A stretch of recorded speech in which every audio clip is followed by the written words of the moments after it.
Assalamualaikum dan selamat sejahtera. Selamat datang kepada semua pelajar baru ke Fakulti Perakaunan UiTM Cawangan Perak, kampus Tapak.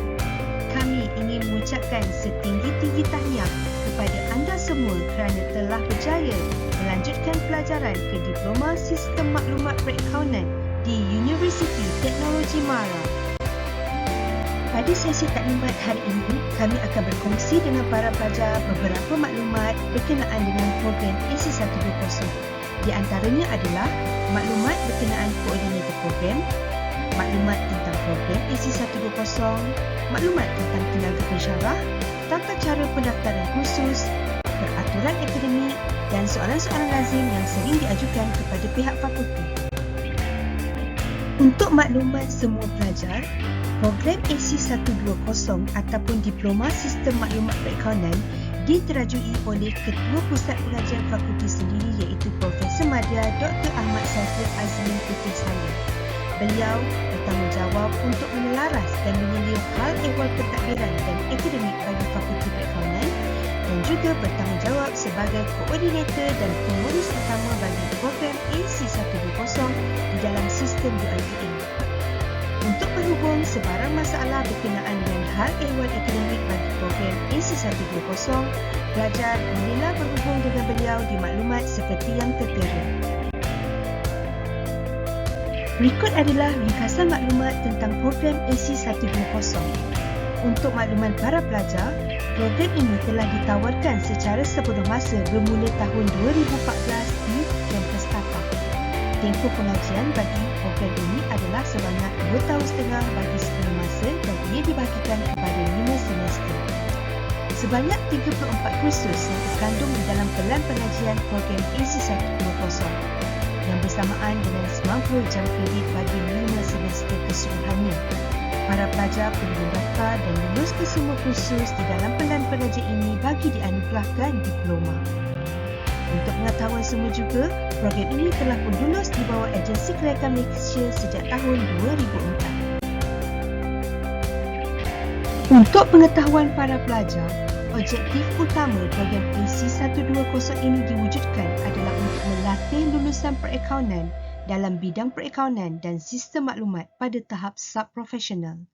Antara nilai tambah bagi graduan dalam program ini adalah ia dapat menggabungkan kemahiran komputer dengan kursus-kursus perakaunan seperti pengurusan perakaunan, percukaian, pengaturcaraan perniagaan, penghalan data, sistem maklumat dan audit teknologi maklumat.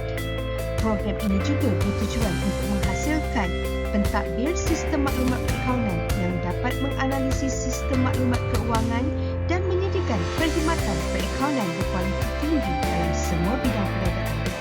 Dengan ambang revolusi industri 4.0 ini, program ini dijangka dapat menawarkan kemahiran yang unik yang mana diperlukan oleh pasaran sekarang. Bagi lulusan Diploma Sistem Maklumat Perakaunan yang mendapat lulusan yang memuaskan, anda semua berpeluang untuk menyambung pengajian sama ada di institusi pengajian tinggi awam atau swasta di dalam serta di luar negara.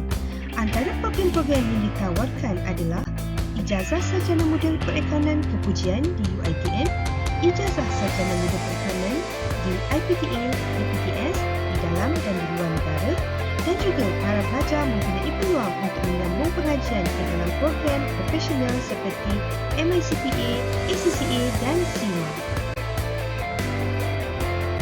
Berikut adalah pelan pengajian bagi program Diploma Sistem Maklumat Perakaunan AC120. Ia mengandungi maklumat berkenaan komponen kurikulum dan tempoh pengajian yang mengandungi kursus-kursus yang ditetapkan bagi penganugerahan diploma. Pelan pengajian ini mengandungi sebanyak 34 kursus bersamaan dengan 90 jam kredit.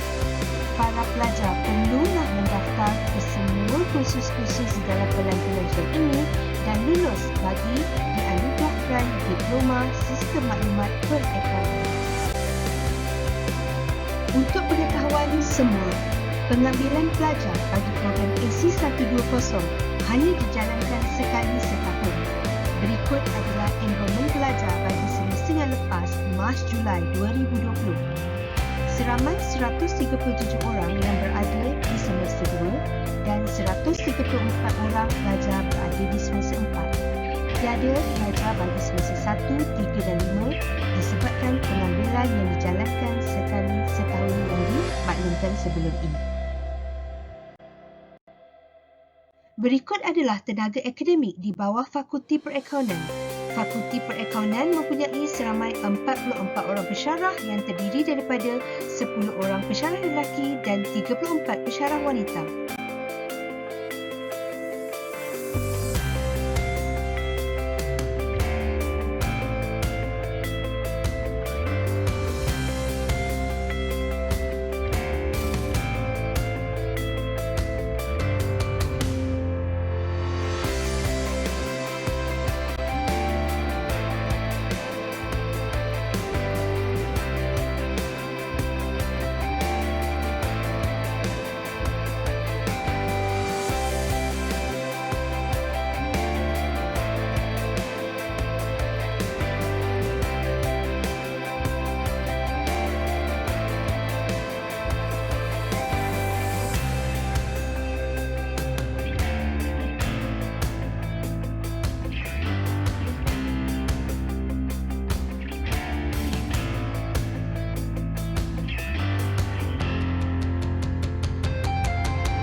Salah satu perkara yang penting bagi para pelajar baru adalah berkenaan pendaftaran kursus. Pendaftaran kursus ini mestilah dilakukan oleh para pelajar secara dalam talian melalui iStudent Portal dengan mengikut prosedur yang ditetapkan oleh universiti.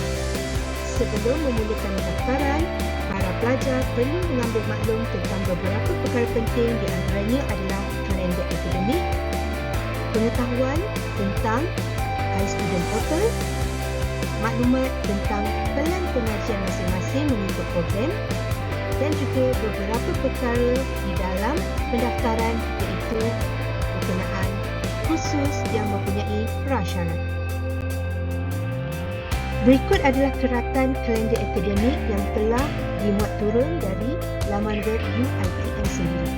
Para pelajar bolehlah merujuk kepada tarikh-tarikh penting berkenaan dengan pendaftaran. Sebagai contoh, tarikh bagi tambah dan gugur pendaftaran khusus telah bermula pada 2 Oktober dan berakhir pada 25 Oktober. Oleh itu, para pelajar diberi masa sepanjang tempoh ini untuk melakukan aktiviti tambah dan gugur pendaftaran khusus.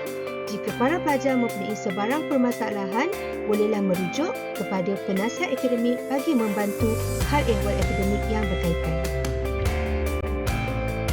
Berikut disertakan semula pelan pengajian bagi program AC120. Para pelajar diingatkan untuk menggunakan pelan pengajian yang betul kerana ia akan digunakan sebagai panduan untuk melakukan pendaftaran khusus di awal semester. Para pelajar ditindaki mendaftar dan lulus ke semua kursus dalam komponen yang dinyatakan dalam pelan pengajian ini bagi penganugerahan diploma. Untuk pengetahuan para pelajar, pendaftaran kursus mestilah dilakukan sendiri di dalam talian melalui iStudent Portal dengan mengikut prosedur yang ditetapkan oleh universiti. Berikut dikongsikan beberapa panduan untuk melakukan pendaftaran. Pertama, patuhi tarikh seperti yang telah ditetapkan di dalam kalender akademik. Kedua, pastikan pelajar menggunakan pelan pengajian yang betul mengikut pemasukan kohort program masing-masing. Yang ketiga, patuhi jumlah jam kredit yang ditetapkan di dalam peraturan akademik, iaitu di antara 17 sehingga 23 jam kredit bagi setiap semester. Dan seterusnya, dan yang paling penting, pelajar dinasihatkan untuk kekal berada di dalam kumpulan pendaftaran yang sama bagi semua kursus untuk mengelakkan pertindihan jadual waktu kelak. Berikut dikongsikan contoh pendaftaran kursus yang betul. Sebagai contoh, pelajar telah memilih kumpulan A4 A1201A bagi pendaftaran kod khusus CPU 101 Fundamental Corpus Lab. Apa yang perlu pelajar lakukan seterusnya adalah untuk memilih kumpulan yang sama bagi pendaftaran khusus-khusus yang lain seperti ICO 162, ELC 121 dan seterusnya. Pelajar diingatkan untuk tidak mencampur kumpulan bagi kod khusus yang lain. Dan pelajar diingatkan untuk meneruskan kaedah yang betul ini bagi semester-semester yang akan datang. Cara membaca kod kumpulan A4 A1201A adalah seperti berikut. A4 merujuk kepada kampus pelajar sekarang iaitu kampus tapak. AC120 merujuk kepada program iaitu program Diploma Sistem Maklumat Perekonomian. Nombor 1 mewakili bahagian ataupun semester 1 dan A mewakili kumpulan ataupun kelas yang ditetapkan. Berikut adalah maklumat berkenaan khusus prasyarat. Bagi program Diploma Perakaunan, terdapat kursus prasyarat yang telah ditentukan oleh fakulti, di mana para pelajar perlu lulus untuk membolehkan mengambil kursus di peringkat yang seterusnya. Sebagai contoh, salah satu kod khusus yang mempunyai prasyarat di dalam pelan pengajian AC110 adalah kursus Financial Accounting ataupun kodnya adalah FAR. Sebagai contoh, kod FAR terdapat di dalam pelan pengajian bermula dari semester pertama sehingga semester yang kelima. Di sini, diambil contoh bermula dari FAR 110 di mana pelajar akan mula mendaftar di semester yang pertama. Pada semester yang berikutnya iaitu pada semester kedua, pelajar hanya boleh mendaftar kod khusus FAR 160 jika pelajar berjaya lulus khusus FAR 110 di semester yang pertama. Jika sebaliknya berlaku, pelajar perlu mengulang kembali khusus FAR 110 dan mengambil khusus FAR 160 pada semester ketiga. Erti kata lain, para pelajar akan tercicir berbanding dengan kawan-kawan lain yang telah pun lulus FAR 110 dengan jayanya di semester 1. Syarat yang sama akan bersambung di semester 3 dan seterusnya ke semester 5. Untuk pengetahuan para pelajar, selain daripada kod khusus Financial Accounting atau FAR, khusus-khusus lain yang termasuk dalam prasyarat adalah khusus Management Accounting iaitu MAF dan juga Taxation iaitu Tax.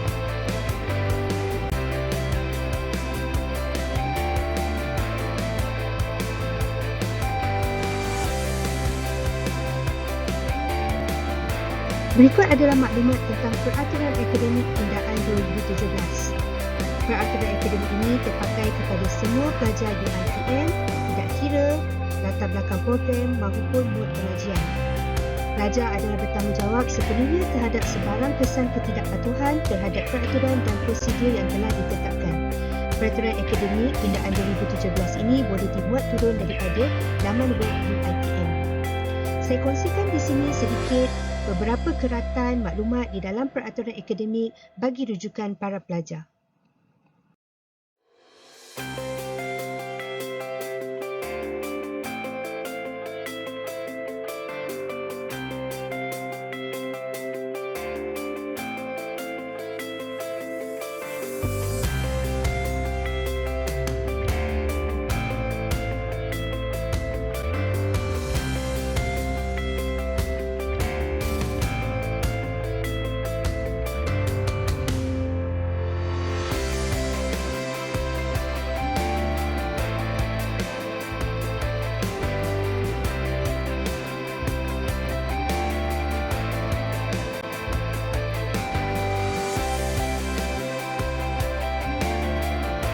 Sebelum saya akhiri pembentangan taklimat pada hari ini, saya kongsikan bersama para pelajar sedikit soalan yang sering diajukan ke pihak fakulti.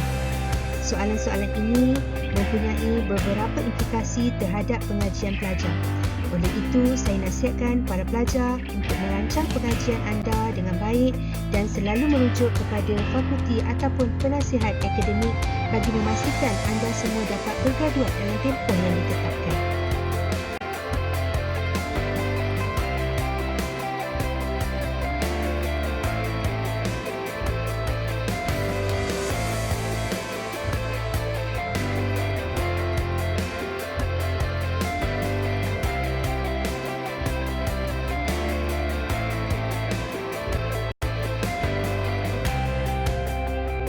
Sebagai penutup bagi taklimat pada hari ini, sukacitanya saya ingin berkongsi sekali lagi tentang tanggungjawab buat para pelajar.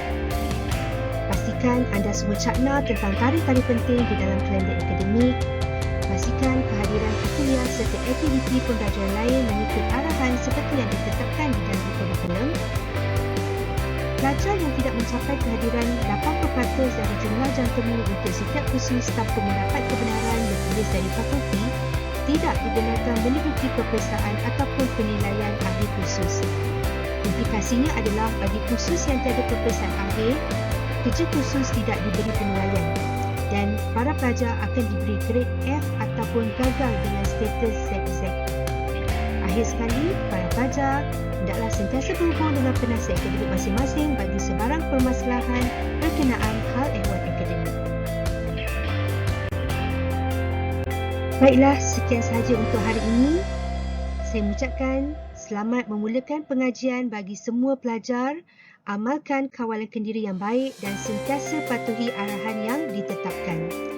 Selamat maju jaya kepada anda semua. Pastikan amalkan disiplin setiap masa walaupun di mana saja anda berada.